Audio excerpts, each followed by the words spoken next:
ግንባርሽ መመከቻ ጋሻሽ ሰተሽኝ እኔማ ይቀረኝ የምለው የሚቆጭ ኢትዮጵያ ዕድሜ ላንቺ ያላየሁት የለም። በጊዜው ፈይሳ አርሲ ነገሌ ውስጥ እጅግ ታዋቂ አረቂ ነጋዴ ነበር። ቤተሰቡ ሁሉ አንገትሽ ራስሽ ችሎ ለውና ማግስቱን ይውሰደኝ 10 ሞት ይምታና። እኛ የመከላከያ ሰራዊት አባላት የካበተ ሀብት የከተማ ቤት ወይም የገጠር መሬት ላይኖረን ይችላል። ይህ ሊያሳስበን አይገባም። እኛ ሊያሳስበን የሚገባ ለልጆቻችን የምናወርሰውንና ከሁሉም በላይ የሆነችውን አገራችንን እንዳናጣ ነው። አንገትሽ ራስሽ ችሎ ለውና ማግስቱን ይውሰደኝ 10 ሞት ይምታና። ነገር ግን የእጅ በተመታች ቁጥር እንደ ምስማር የምትጠብቅ በተከፋች ልክ ወደ ተስፋ የምትንደረደር ውብ አገር ዜጋ አድርጎ የፈጠረኝ አምላክ የኔ ፍላጎት ሳይሆን እሱ በእኔ ላይ ያለው ዓላማ በልጦ በጉልምስናዬ በዚህ መልኩ ከፊታችሁ እንድቆም ስላደረገኝ ፈጣሪን እጅግ በጣም አመሰግናለሁ።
አንቺ የማይተኙ የማያንቀላፋቱ እንዲበሉ እንደሁ ከምድረ ገጽቱ አረግንልሽ በላይ የምትሆኝልን መጠሪያ እናታችን አንቺ ቆይልን።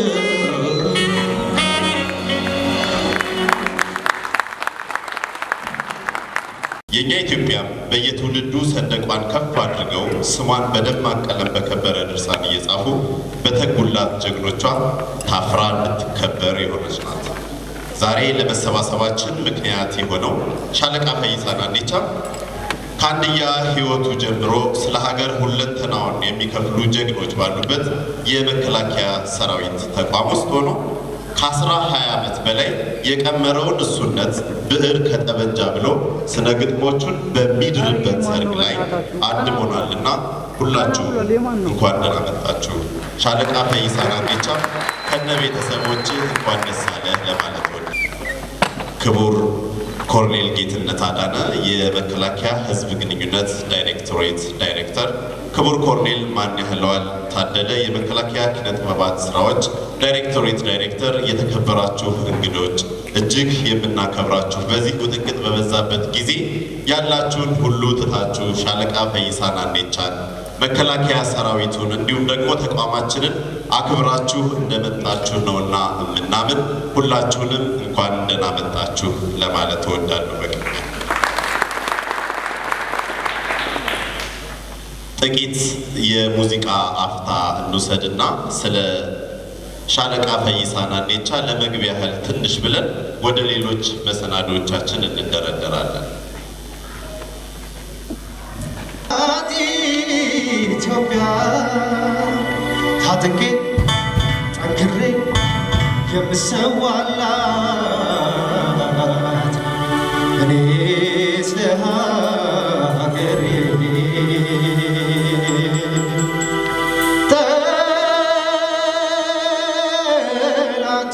ጠላቶቿን እቃወማለሁ አጥብቄ በብርቱ ስለ ሀገር ፍቅር ይባኝ በእውነቱ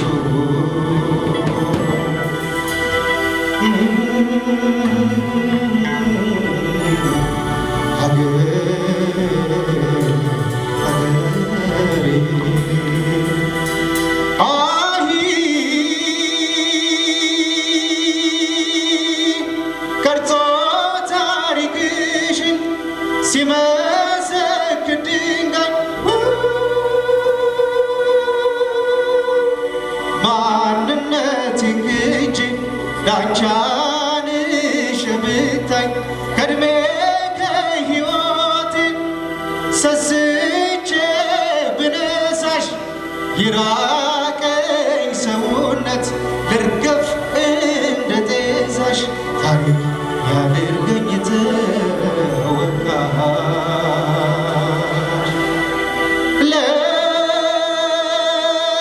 ለውዲቷ ለእናት ኢትዮጵያ ታጥቄ ጠንክሬ የምሰዋላት እኔ ስለ ሀገሬ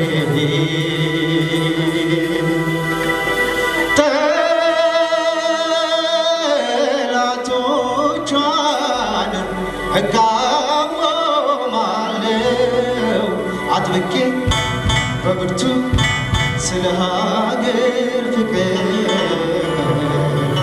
ገባኝ በእውነቱ።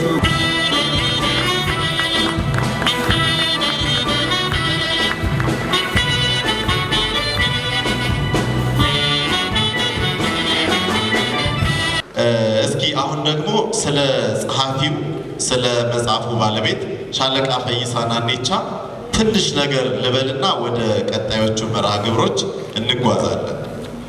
በ1990ዎቹ መጀመሪያ በነበረው የኢትዮ ኤርትራ ጦርነት ወቅት ከደማቋ ከተማ አርሲ ነገሌ ይሰራው የነበረውን ንግድ ትቶ በጊዜው የአገር አድንን ተቀላቀለ። ምን ይሰራ ነበረ እንዳትሉኝ፣ ያው መልሱ ስለሌለ እኔ ጋር። በጊዜው ፈይሳ አርሲ ነገሌ ውስጥ እጅግ ታዋቂ አረቂ ነጋዴ ነበር። ቤተሰቡ ሁሉ ስለበዛ እነሱ ከሚተነፍሱት ያው እኔ በዚያው ልቀጥልበት ብዬ ነው።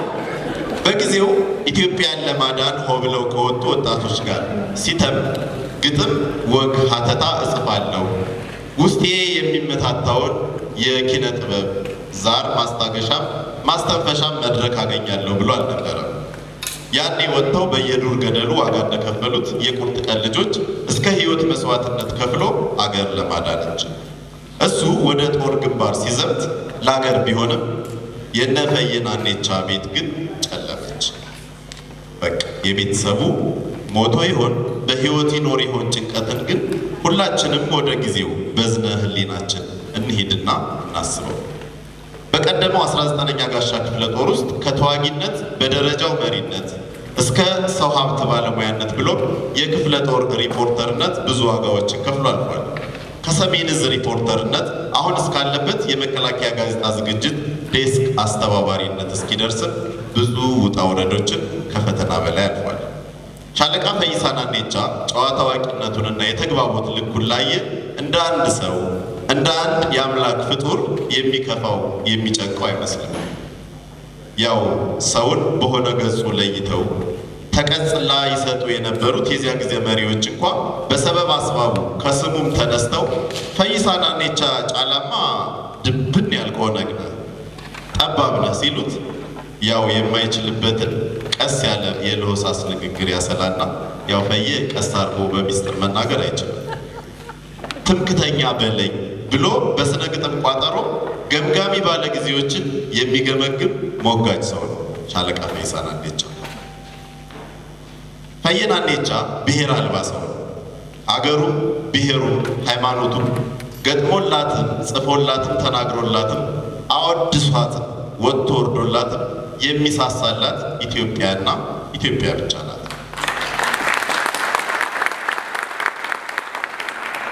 አረ ቤቱ ራሱ ኢትዮጵያ ናት። ምክንያቱም ውድ ባለቤቱ ትራስ አስረስ ራሱ የሰሜን እናት ናት።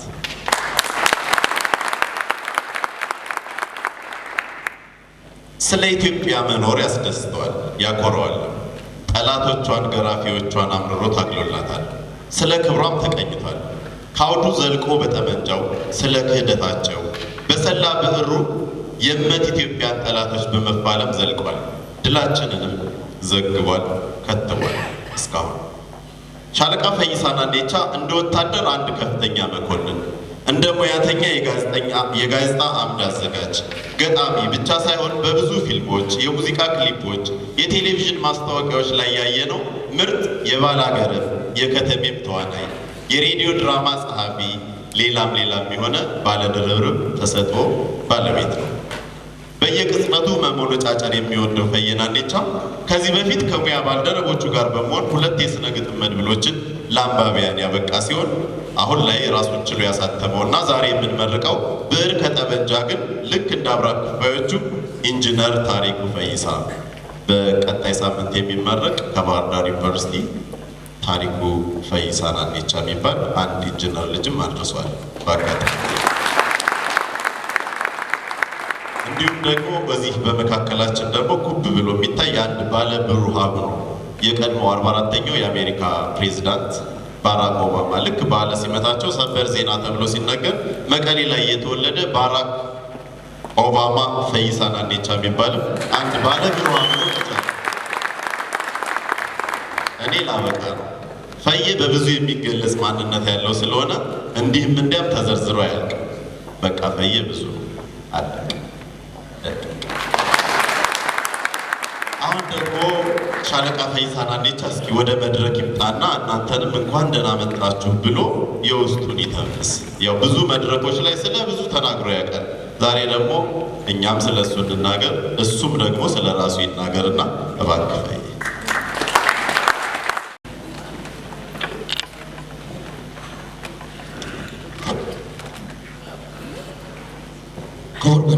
ኮሎኔል ጌትነት አዳነ የመከላከያ ህዝብ ግንኙነት ዳይሬክቶሬት ዳይሬክተር፣ ቡርማን አየታደለ የጥበብ ስራዎች ዳይሬክቶሬት ዳይሬክተር፣ የተከበራችሁ አመራሮችና የሰራዊቱ አባላት፣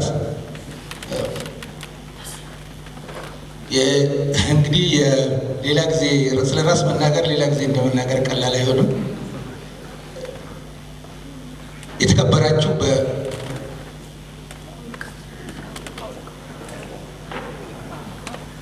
በዚህ ምረቃ ስነ ስርዓት ላይ የተገኛችሁ በውትድርና ሙያዬ በተጓዳኝ ውስጥ ያለውን የጥበብ ዝንባሌ መዳይን አይታችሁ ዳይን እንድላበረታታችሁ የሙያ አጋሮቼ፣ የመድብል እዚህ እንድደርስ ወሳኝ ድጋፍ ላደረጋችሁልኝ አክባሪዎቼና የምርቃቱ ባለቤቶች ደስታችን ነው ብላችሁ ከተለያዩ ሀገራችን አካባቢዎች እዚህ ድረስ በመምጣት አክብሮታችሁን የለገሳችሁልኝ ቤተሰቦችና ጓደኞቼ፣ በተለይ አርሲ ነገሌዎች በብዛት ያለው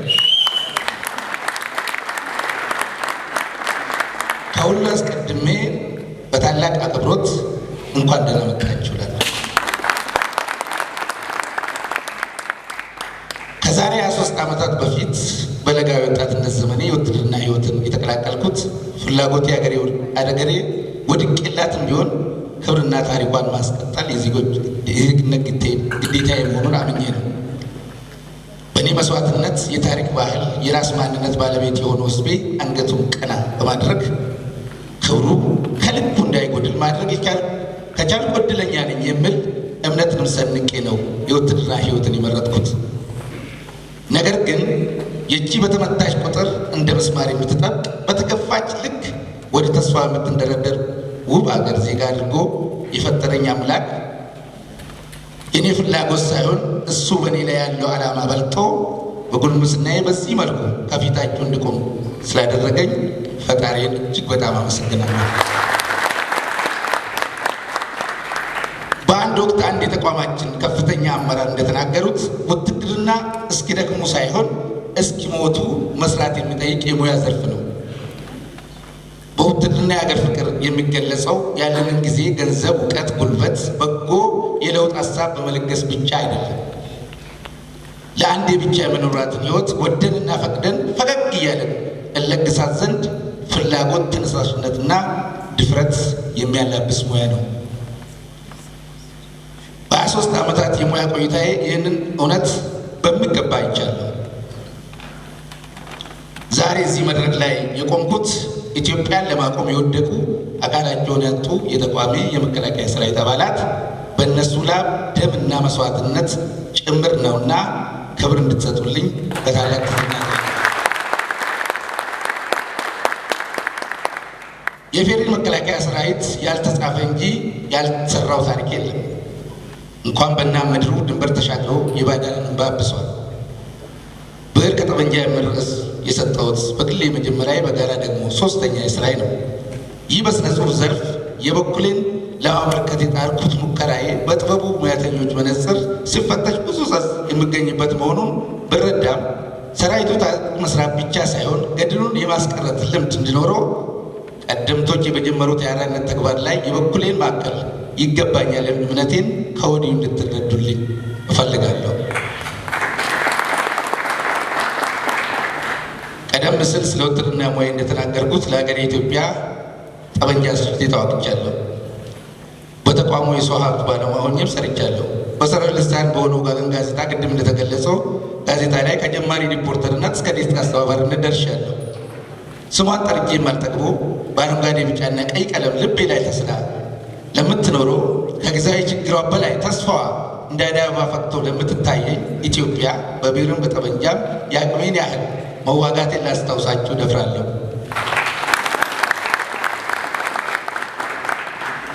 የኢትዮጵያ ወታደር የሚከፍለው መስዋዕትነት በርካታ ፈተናዎችን ያለ ስስት መውጣትና መውረዱ ልሞትለት በተዘጋጀው ሕዝብ ዘንድ በሚገባ ታውቆለታል ብዬ አላምንም። በዚህ አጋጣሚ ኢትዮጵያ ሁሉናዋ ተጠብቆ ወደ ትውልድ እንድትሸጋገር በተፈጥሮ ሀብቶቿ ተጠቅማ እንደ ጥንቱ በልኳ ቀድማ እንድትገኝ እውቀቱ ጉልበቱ ያላችሁ ሁሉ ብዕራቸውን እንዳያነሳሱ ለመማፀን ጭምር ነው። ሁሉም የመከላከያ ሰራዊት አባላትም ጠመንጃ ባለዘንጃቸው ብዕራቸውን ጨብተው አያት አባቶቻቸው በደም አጥንታቸው ካስረከቡት ኢትዮጵያዊነት ሚዛን አጉድለው በጎጥ ሊወሽቁን በእምነት ሊከፋፈሉን የሚፈልጉ ባንዳና ባዳዎችን በጽናት መዋጋት እንደሚገባም ማስታወስ እፈልጋለሁ።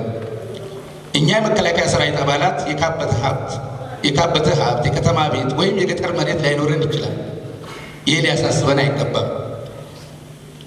እኛ ሊያሳስበን የሚገባ ለልጆቻችን የምናወርሰውንና ከሁሉም በላይ የሆነችውን አገራችንን እንዳናጣ ነው። በእርግጥ የመከላከያ ሰራዊቱ አባላት ሀብታሞች ነው። ምክንያቱም ከሰሜን እስከ ደቡብ ከምዕራብ እስከ ምስራቅ ያለው ህዝባችን የሰጠን ሀገር አለንና ሀገርን በኩራት ከነሙሉ ክብሯ ከሚያስረክብና ከሚያወርስ ህዝብ በላይ ምን ሀብትስ አለ? ይቺ ሀገር ኢትዮጵያ ስትሆን ደግሞ ስሜቱ ይለያል። የመጽሐፍ ሀሳብ ከተጸነሰ ቆየት ብሏል። ከዓመታት በፊት መታዘዝ ሲገባው እስካሁን የዘገየው በሀገራዊና ግላዊ ምክንያቶች ነው። ዳዚህ ነስክን መጽሐፍ የዚህ ደረጃ ላይ ሊደርስ በርካታ ሰዎች አስተዋጽኦ ይጎላል። ሁላችሁንም ማመስገን እፈልጋለሁ። ክበሩልኝ። አመሰግናለሁ። እጅግ አድርገን እናመሰግናለን። አሁን እስኪ ደግሞ የግጥም ፋታ እንውሰድ። ያው ባልደረባችንም ናት፣ ለእኔ ደግሞ የስራ ኃላፊም ነች። በቅርቡ ደግሞ እርግጠኛ ነኝ በሁለተኛና በሶስተኛ በአራተኛ መጽሐፎቿ ትመጣለች ብዬ ተስፋ አድርጋለሁ። የወታደር ልጅ ነኝ መጽሐፏ በነገራችን ላይ እሷን ስሟን ወይም ቤተሰቧን ብቻ አይደለም ተቋሙን አገርን በደንብ የገነባችበት ነው። ደግሞ የምርጥ ወታደር የጀግና ወታደር ልጅ ናት። ሻለቃ ወይናረግ በቀለ የመጀመሪያ ግጥም አቅራቢ ትሆናለች። በመቀጠል ደግሞ በኢትዮጵያ ብሮድካስቲንግ ኮርፖሬሽን በእኛ ፋንታ የሚል ፕሮግራም አቅራቢ ነው። የሚገራርሙ ቃላትን ደግሞ በስነ ግጥም ይሰድራል። እንዳጋጣሚ ሆኖ በማህበራዊ ትስስር ገጽ ብዙ ግጥሞቹ ሲተላለፉ እናውቀዋለን። ጋዜጠኛ ናሆም ታደሰም በመካከላችን አለ። እንደየቅደም ተከተላችሁ መጣችሁ የስንኝ ቋጠሯችሁን ታፈሱ ዘንድ በአክብሮት ጋበዝኩ። እንድታውቁት ብለን ነው። መቶ አለቃ መላክ በቃሉን እጅግ አድርጌ አመሰግናለሁ። እኔ ለዚህ ለጓደኛዬ እጅግ ለምወደው ለማከብረው በጣም የቅርብ ጓደኛዬ ነው ለእኔ እና እሱ በተለይ በስልጠና ዘርፍ አይደል ፈየው ያልወጣነው ዳገት ያልወረድነው ቁልቁለት የለም። ብዙ ነገሮችን አብረን አሳልፈናል። ፈየው ጀግና ነው አውቃለሁ። እኔ ግን ጀግና ምላት ባለቤቱ ትርሃስን ነው። እውነት ለመናገር ከዚህ በፊት በአንድ አጋጣሚ አንድ መድረክ እየመራው ከጠንካራ ወንድ ጀርባ ጠንካራ ሴት አለች ብዬ ስናገር ድሮውንስ ሴት ልጅ ከስኬታማ ወንድ ጀርባ መከተል አይደሉ ስራዋ ብሎ አስቆብኛልና ዛሬ እንደሱ አይደለም የምለው። ፈየው ከመሰለ ጠንካራ ወንድ ፊት ያለችውን ትርሃስን እባካችሁ አክብሩልኝ። ፈዬ እንኳን ደስ አለህ፣ ትርሃስዬ እንኳን ደስ አለሽ፣ ኢንጂነር ታሪኩ ኦባማ፣ ሁላችሁም ቤተሰብ ሁሉ እንኳን ደስ አላችሁ። ሁለት ግጥሞችን አቅርቤ እወርዳለሁ። አደራ የምልሽ ገጽ 76 ላይ ያለ ግጥም ነው። እቴ አደራሽን በምድር በሰማይ በዋዛ አትዩ የኔና አንቺን ጉዳይ። ያን ያህል ጠልቄ ህይወትን ባላውቅም በተለይ ያንቺን ፍቅር በቀላል አይስቅም አይለቅም። ጨምድዶ ከያዘ አያነቃንቅም። ህይወቴ ሆነሻል ሌላ ህይወት አላቅም። ደግሞም ልንገርሽ ልቤ ነው ሀገርሽ፣ እኔ ነኝ ድንበርሽ፣ ዙሪያ ቅጥር አጥርሽ፣ መዋቢያ ዝናርሽ፣ መመከቻ ጋሻሽ። እንዳሻሽ ብትይኝ የማልል እንዳሻሽ በመውደድሽ ስኖር የገባኝ እውነታ ፍቅርሽ ፈውሴ እንጂ አይሆንም በሽታ። ይሄን ለመረዳት አልሻም ምስክር፣ ማየት ይበቃኛል ላንቺ ያለኝም ፍቅር። ከከተማ ገጠር ቀንም ይሁን ቆላም ይሁን ደጋ ሰርክ ነው ማስበው መሽቶ እስከሚነጋ። ሁሌ ስጠብቅሽ ከክፉ አደጋ የፍቅራችን ጽዋ ፍጹም ሳይጓደል አብረን እሰይ እንጂ በግል ወይኔ አንበል። ከምችለው በላይ ወድሻለሁ በቃ የአካሌ አዛዥ ነሽ የልቤ ማለቃ። አጉል ልንካሽ ካለ ሆኖ በኔ ፋንታ እሆንበታለሁ ቀሳፊ በሽታ። ለተንኮል ቢሆንም ጥንት የተሰለፈው ስጋት ሲገባው ነው እባብ የሚነድፈው። አጥቂን የሚያጠቃው መርዙን የሚተፋው እብሪተኛ አልወድም በክንዱ የሚመካ። ቸኩያ አልቆጣም ክብርሽ ካልተነካ። ተኝቼ አላድርም ያ ክብርሽ ተዋርዶ የነጠላሽ ጫፉ ጥለቱ ተቀዶ። ሊነካሽ ከገባ በራፍሽን ተራምዶ እሆንበታለሁ አንበሳና ነብር እባብና ዘንዶ።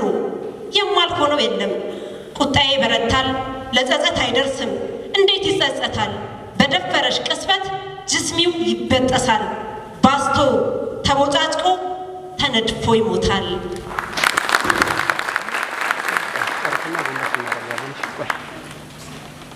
ፍቅር ይወለዳል ምንም እንኳ ገድሎ ብዙ ባይነገር።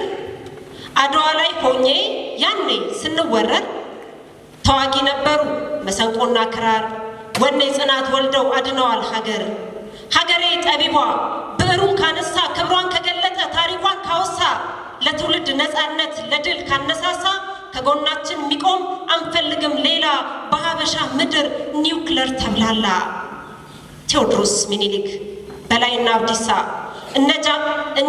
እኛን ነጃገማ ከተመደረኩ ኢትዮጵያዊ ሁሉ ትናንቱን ይደግማል። በክብር ከፍ ይላል አይጎድልም ከልኩ።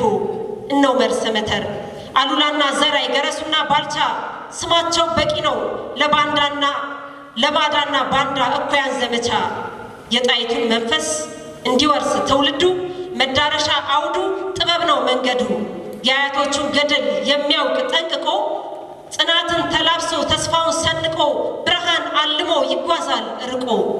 እናም ፍቅርን የሚጸንስ ጽናትን የሚወልድ ድልን የሚያሰፋ በሚያስደምም ጭብጡ የሚኩል ከያኒ ባገሬ መስጠፋ። በበዓል ባዘቦት በክረምት በበጋ እንደ ወታደሩ ወዳጅ ካደረጉት ብርድና ሐሩሩ እስኪደክመው ሳይሆን እስኪሞት ቢሰሩ ያለውን በሙሉ ለአገሩ እንደሰጠው እንደ ወታደሩ። ይሄ የጥበብ ሰው አሻፈረኝ ካለ ከሁሉም በላቀ ብዙውን ይችላል። በእንዲህ ያለ ወቅትም ለመጪው ትውልዱ ፈታኙን ተጋፍጦ ውብና ድንቅ አድርጎ አገሩን ይስላል። ጠላት እንኳ ብሮ ክብሩን እንደነካ ከልክ እንዳለፈ በጣምራ ክንዳችን በአንድነቱ ሰይፍ ስለተቀሰፈ አርማን ከሰንደቁ ላፍታ አልተዛነፈ። ጀግና በመስዋዕቱ ሀገር አተረፈ። የዚህ የአባይ ትውልድ የትንቅንቅ ውሎ ታሪኩ በልኩ ገና መስተጻፈ። ሀገሬ ጠቢቧ ልክ እንደ ትናንቱ አሻፈረኝ አለ። ሀሳብ አመንጭቶ ቀለም አበጅቶ ብዕሩን አንስቶ ከፍታዋን ሳለ በዜማው ቀረርቶ ከፍታውን ስሎ በቅኔው ሽለላ እምቢኝ ዘራፍ ብሎ በልቡ ያለውን በመድረክ አዋለ። ጥበብ በየፈርጁ በመድረክ ሲበጃጅ ከሁሉ የሚልቅ ወኔን ያስታጥቃል። ተከሽኖ ሲቀርብ መድፍ ታንኩን ቢሉ ሮኬት ያስንቃል። ጠቢቧ እንደ ጥንቱ ክብሬ ነፃነቴ ሕዝቤ አገሬ ካለ ቅኔ ተቀኝቶ ዜማውን ቀምሮ መድረክ ከተከለ በምናቡ ሞረድ ትውልዱን ከሳለ የልዩነት ትርክት የጥላቻ ኬላ መቼም ላይመለስ ከስር ይወለዳል። ከኢትዮጵያ እልፍኝ ውስጥ የህብር ውል ያለው ፍቅር ይወለዳል። እኛ የመከላከያ ሰራዊት አባላት የካበተ ሀብት የከተማ ቤት ወይም የገጠር መሬት ላይኖረን ይችላል። ይህ ሊያሳስበን አይገባም። እኛ ሊያሳስበን የሚገባ ለልጆቻችን የምናወርሰውንና ከሁሉም በላይ የሆነችውን አገራችንን እንዳናጣ ነው።